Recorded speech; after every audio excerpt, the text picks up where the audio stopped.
that don't think the 49ers should trade Brandon Aiyuk, the market is bone dry as we sit here on March 21st, or at least dry at their price. Now, right now, some of you are saying, and logic would say this, that this isn't the time yet. The draft is just over a month away, April 25th. And that's true. We'll get to that. If you're watching this YouTube video, great. Hit that like button, subscribe to the channel, appreciate it. Helps the channel out very much. If you're listening to the podcast, great. Go to Apple Podcasts, leave a 5-star review, and in that review, leave a question for the Hey Guy mailbag. All right, let's talk about this Brandon Aiyuk trade market and how we even got here to whatever here is. We start with a theoretical trade masquerading as a report that then got interpreted as a report that the Niners had asked for the 17th pick and Zay Jones. Why would they do that? From the Jacksonville Jaguars. If you missed my video the other day explaining why that's not what happened, go check that out. Then the most real thing we've had, Andrew Filipponi of 93.7 The Fan covers the Steelers, talks the Steelers. This is real. Says sources. The Steelers have looked into Brandon Aiyuk. He's entering the last year of his contract. Steelers would have to execute a sign and trade, but they've shown interest. Okay? He's not saying the Niners asked. He's not saying they offered. He's saying they picked up the phone. Perfectly reasonable thing to believe. Understandable thing. And yeah, I think it happened. Now, check out the time of this tweet. He tweeted this on March 19th, okay, at 6:05 a.m. Another thing that's been used as evidence that maybe the market's moving on Aiyuk is Aiyuk tweeting at Mike Tomlin saying, they sang we twins. What do you think? Eyeball emoji.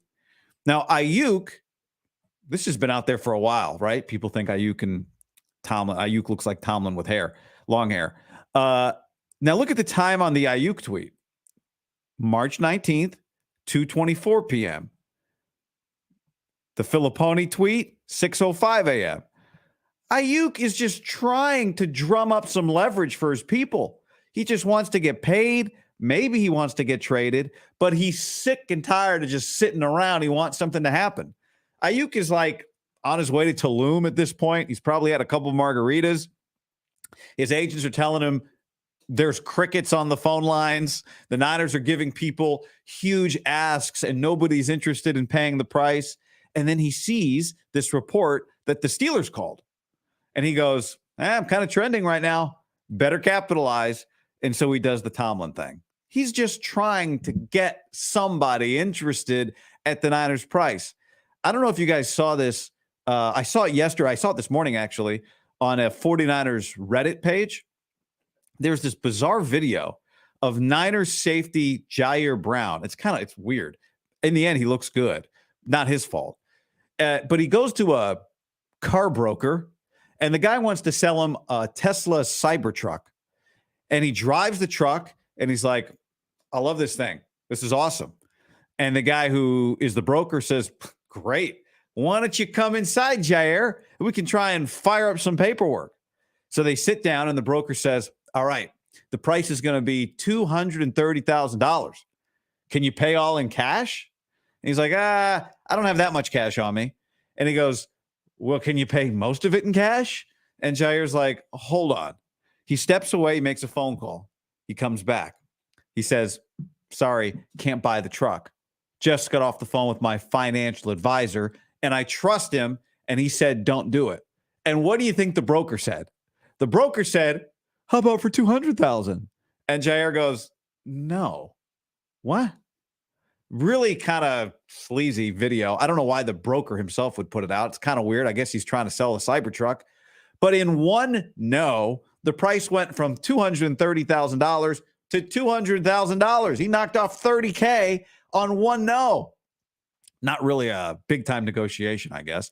Good for Jer'Zhan Brown and good for his financial advisor. I mean, the guy made like 1.6 in total cash last year before tax, before expenses, before anything. He shouldn't be buying a $230,000 or $200,000 truck.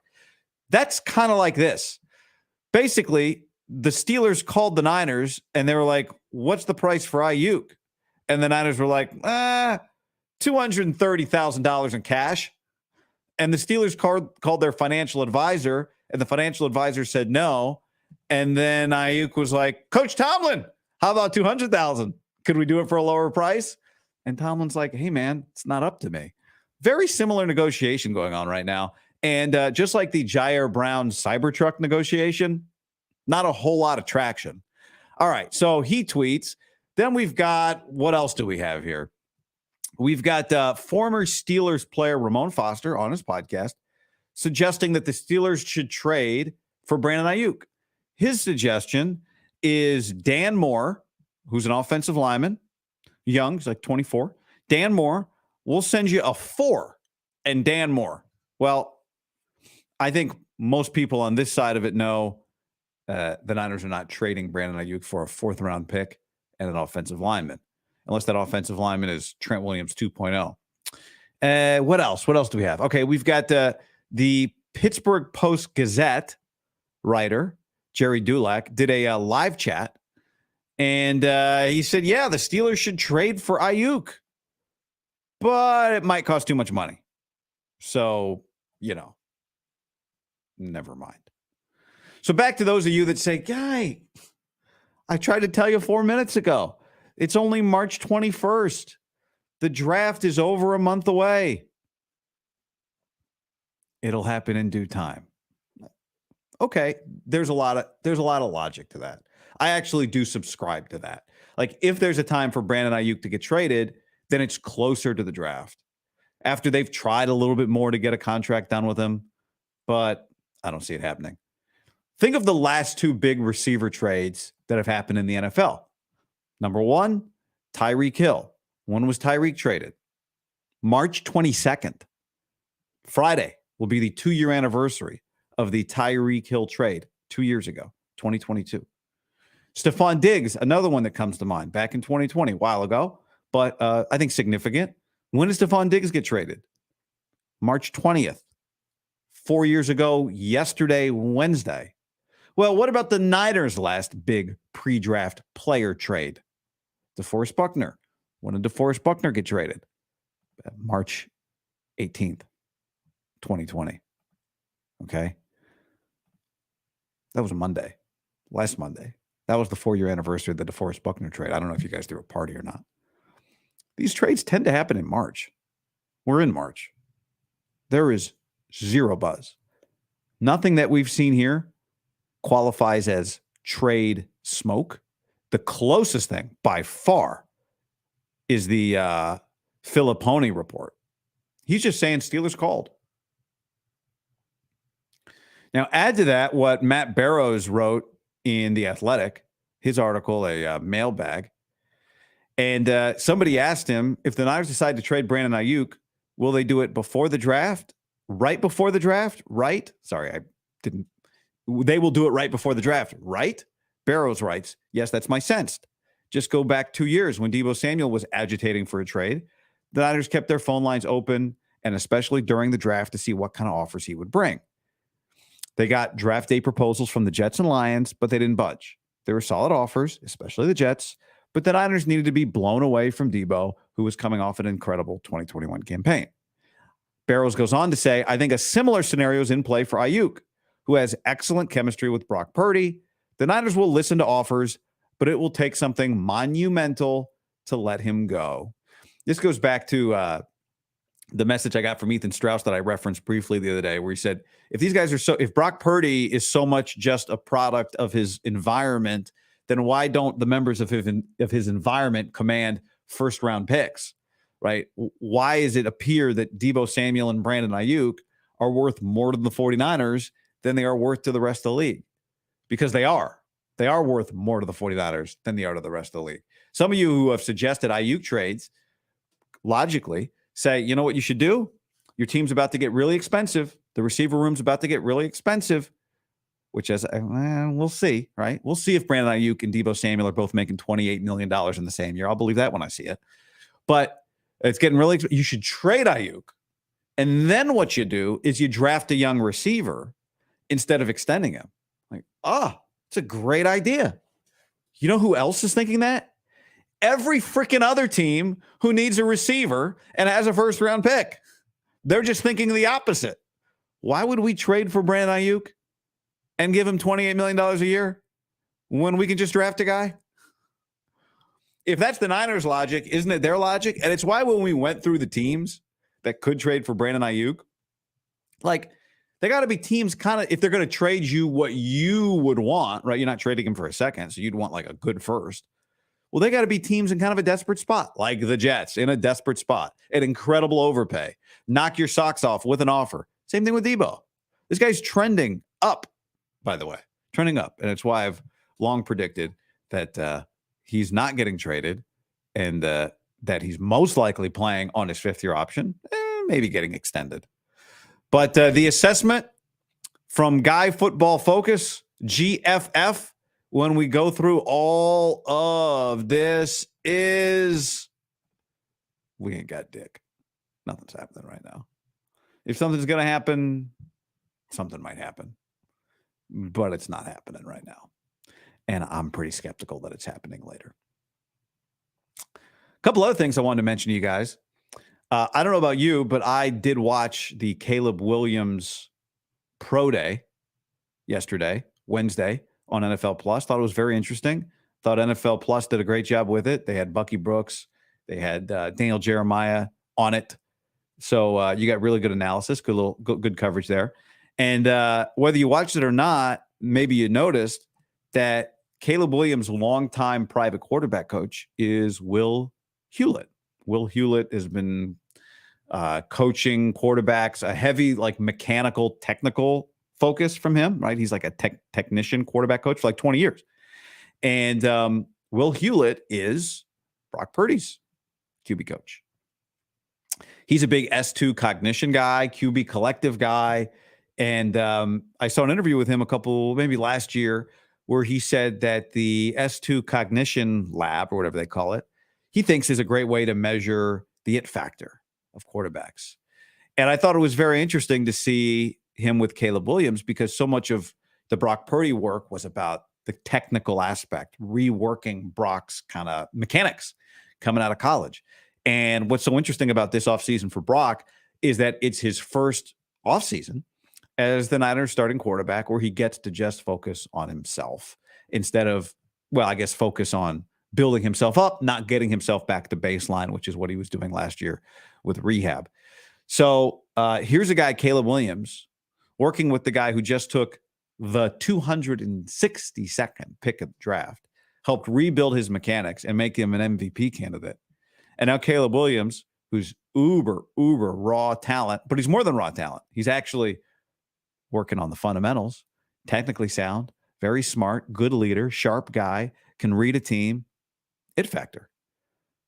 Caleb Williams is going to be everything that the people think on the high end he's going to be. I think in a year we're going to look back and it's going to be viewed as mind-boggling that anybody suggested the Bears should have held on to Justin Fields and let Caleb Williams go somewhere else.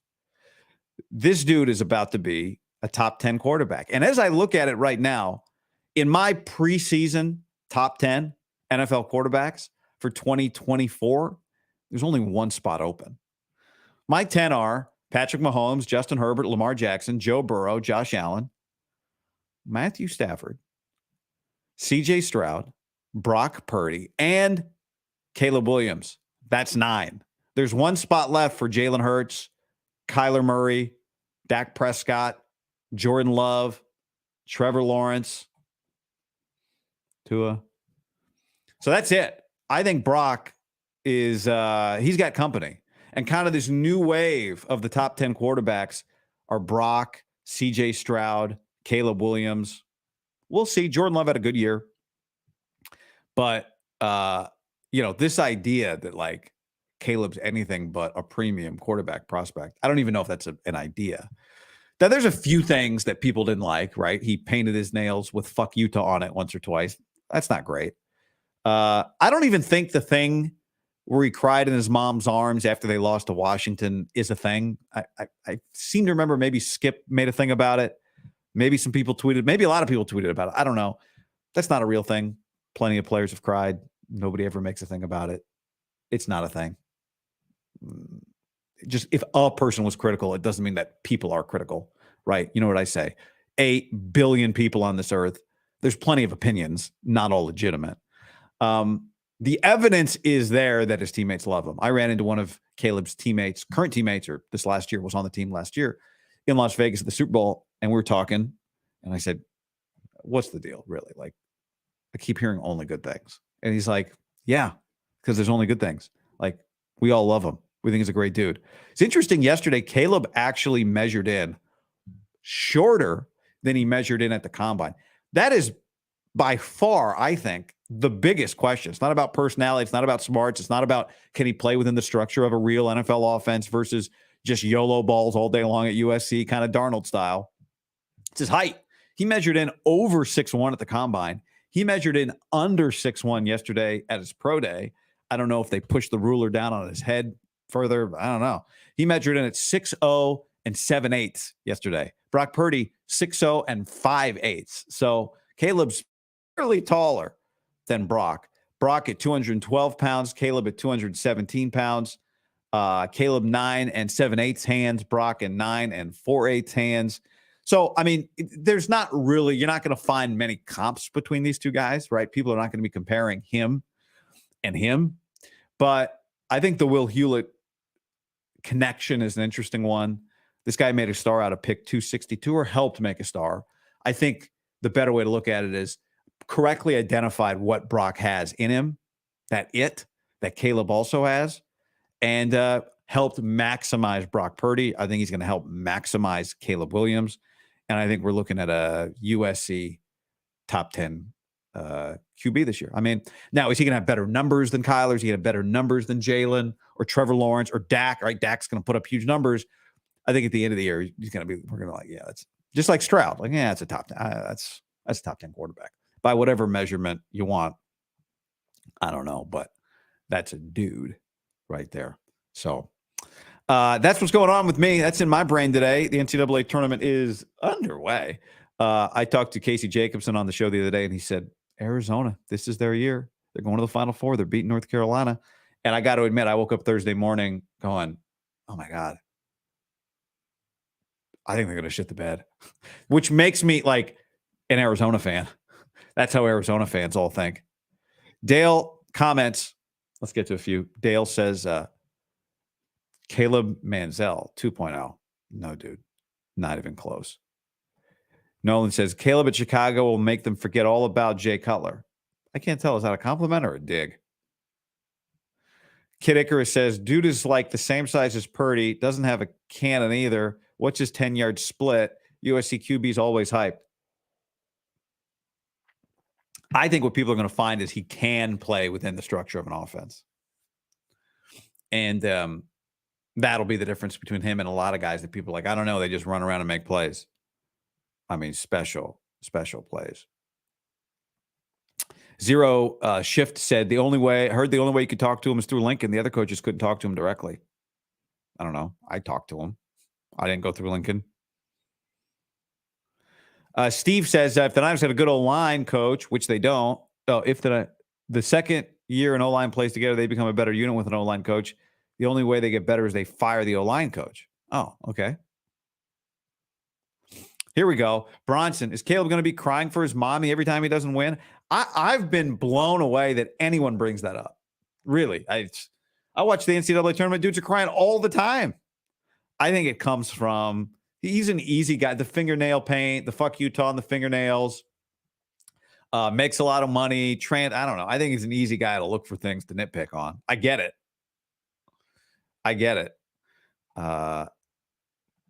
All the talent, but a total asshole. None of the evidence from his teammates says asshole. We'll see. We'll find out. Daniel says Tyreek doesn't block and simply was impossible to fit with Mahomes. Diggs was a malcontent. The Vikings were put in a position to draft Jefferson, Aiyuk, Higgins if the Eagles had taken Jefferson. Look, what? Huh? The Chiefs would have loved to have kept Tyreek Hill. And Diggs They traded him for 3 picks, including a first. So he was viewed as a star then and still. Comment, wasn't Aiyuk's agent who didn't want to negotiate until the wide receiver market gets established? I mean, that'd be the smart thing to do. The Niners aren't in a hustle to do it either. Mike says, respect your assessment. Part of Aiyuk's value stems from Purdy's ability to throw into tiny windows, not running WAO, wide ass open, as we call it here on the GFF front.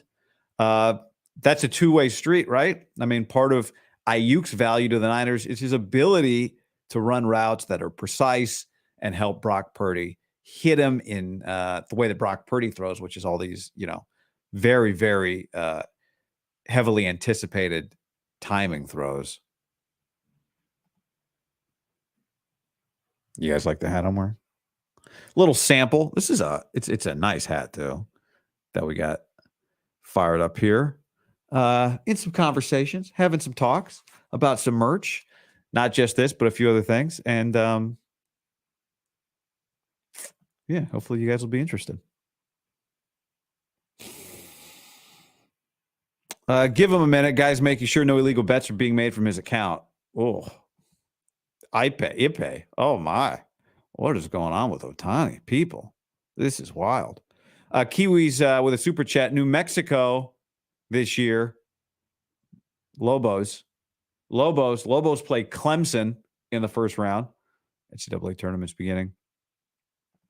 Real life Roger says, nah, he's still the guy Spencer Rattler beat out. He'll have to show me. Spencer, he took Spencer Rattler's job. He took his job. Ran him off, and then he left. Spencer Rattler's not. No. How much are the 49ers willing to play Jared says, how much are the 49ers willing to pay the wide receiver room this year?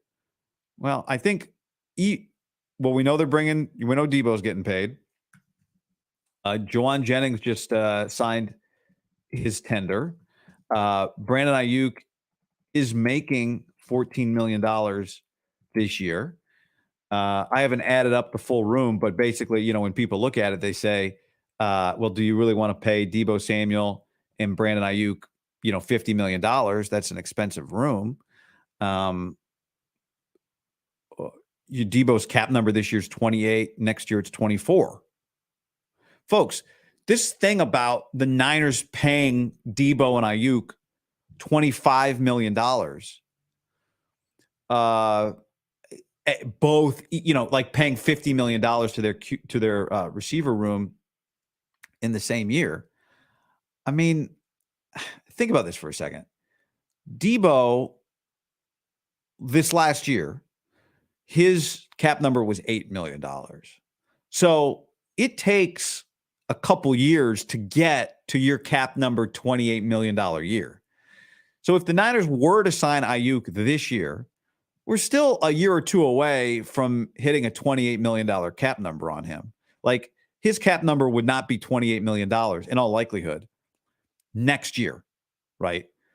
The possibility of having Deebo and Aiyuk making a combined $50 million, that possibility probably only exists in 2025.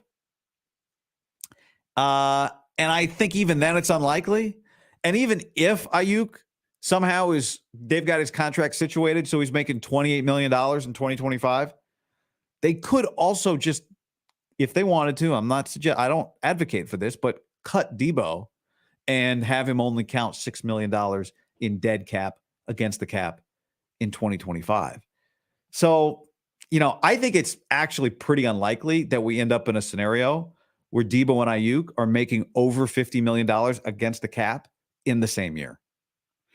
They could actually get a cheaper quarterback room this year by extending Brandon Aiyuk, lower his cap number from the $14 million that it is now. Or they could go, this is the only other move we've got to make this year. We can raise his cap number this year and have it cheaper next year, but it wouldn't be probably $25 million in the first year of the deal. The other thing that Niners like to do, as we've seen, is they like to leave themselves some space for a trade, an in-season trade. So everyone's freaking out about this. Like, how could you survive with the running back, with the receiver room making so much money? They're both going to be making $55 million against the cap. I think it's unlikely. I think their timelines are off by like 2-3 years, depending on when the Niners extend him. So just like Debo, it took a few years for Debo's cap number to be almost $30 million. It could take a couple of years for Aiyuk's cap number to be in that range. So I think that's more I think that's a less likely scenario than it is. Now they could both have big contracts at the same time, right? If he signs a contract, they could both have. It could look that way, but I think in actuality on the cap, I don't think it actually would be that way. The man with no name says, "I missed the beginning. We selling hats now, fam? We are making hats. We are going through designs, a few ideas. For those of you listening to the pod, I'm wearing a hey guy. It says, hey guy. This is how people greet me. So this is how I greet you. This is how we should all greet each other. Guy is not a slur. Guy. No, it's call your guys guy. And your gal. They can be guys too. With a little with a foam finger kind of piece, like what's up, goodbye, that kind of thing. And it's a good quality hat. I would not sell. Well, we'll talk more about this when we get this fired up. Last time I made hats, we were a little less knowledgeable on the quality, and they sold out fast, and everybody loved them, and we appreciated it. But this time around, they're going to be high quality hats. Hats I would wear, and this one I would wear. So appreciate it. This is one of the designs. There's another one that I think is going to be hot. Blah, blah, blah. Let's look at a few more comments here.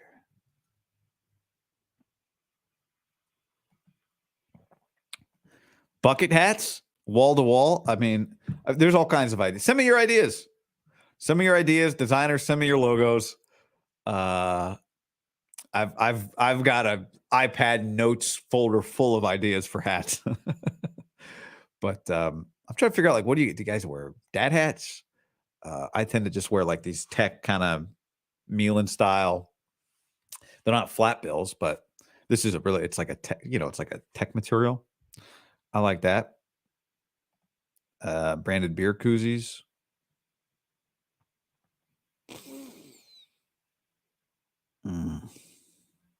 Showy thing is weird. Julian Blackman in the building today. Kyle not letting him leave without a deal, says Max. I'm partial to Julian Blackman. I like him. Utah guy. Once picked sixth.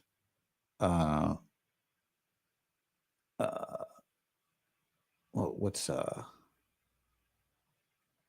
Zach Wilson? Pick six Zach Wilson at a big Utah BYU game.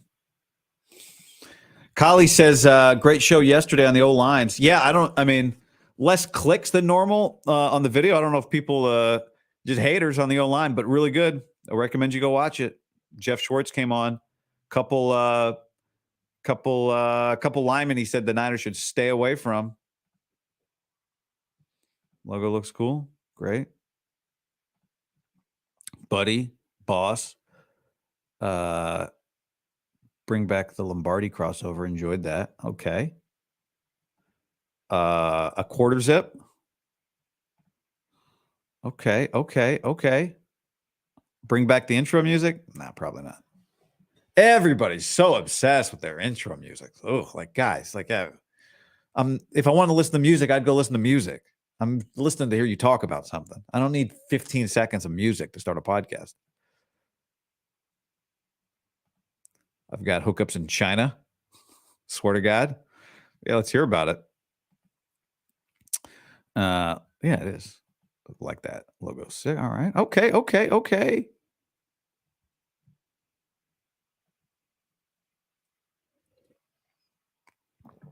I'm just looking here. No way 4.5 million goes missing and no one notices. This Shohei story. It's the second I saw that story, I went, I think everybody did. You don't have to be a super detective to be like, what? The interpreter stole $4.5 million? Nobody noticed? What? Is it a problem if you're just gambling on soccer? Yeah, I'm thinking white, black, red. You know, people go all kinds of different places with hats. But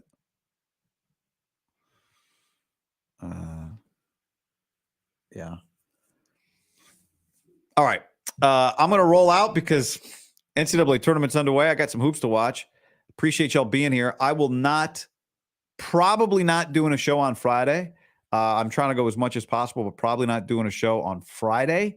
I am getting vocal cord surgery on Friday. I've had a vocal cord issue for like almost a year now. It's been driving me crazy. It's impacted my abilities. And hopefully everything goes smooth tomorrow. And they say it's going to be quick recovery. And we'll be back, no problems. It took me a long time going to doctors to figure out exactly what the deal is. So if any of you have a vocal cord problem, I'm happy to share what I've learned. Just DM me or something, because I wish I'd found somebody who knew I could have solved this thing a lot sooner, hopefully. All right. So we'll see. Hopefully everything goes smooth tomorrow. And you know, we're back doing this thing on Monday or maybe even before if something happens. I'm out. Thanks, everybody. Enjoy the NCAA tournament. Go Cougs tonight. I'm not a Coug, but I just love Kyle Smith. And we'll talk to you soon. Bye.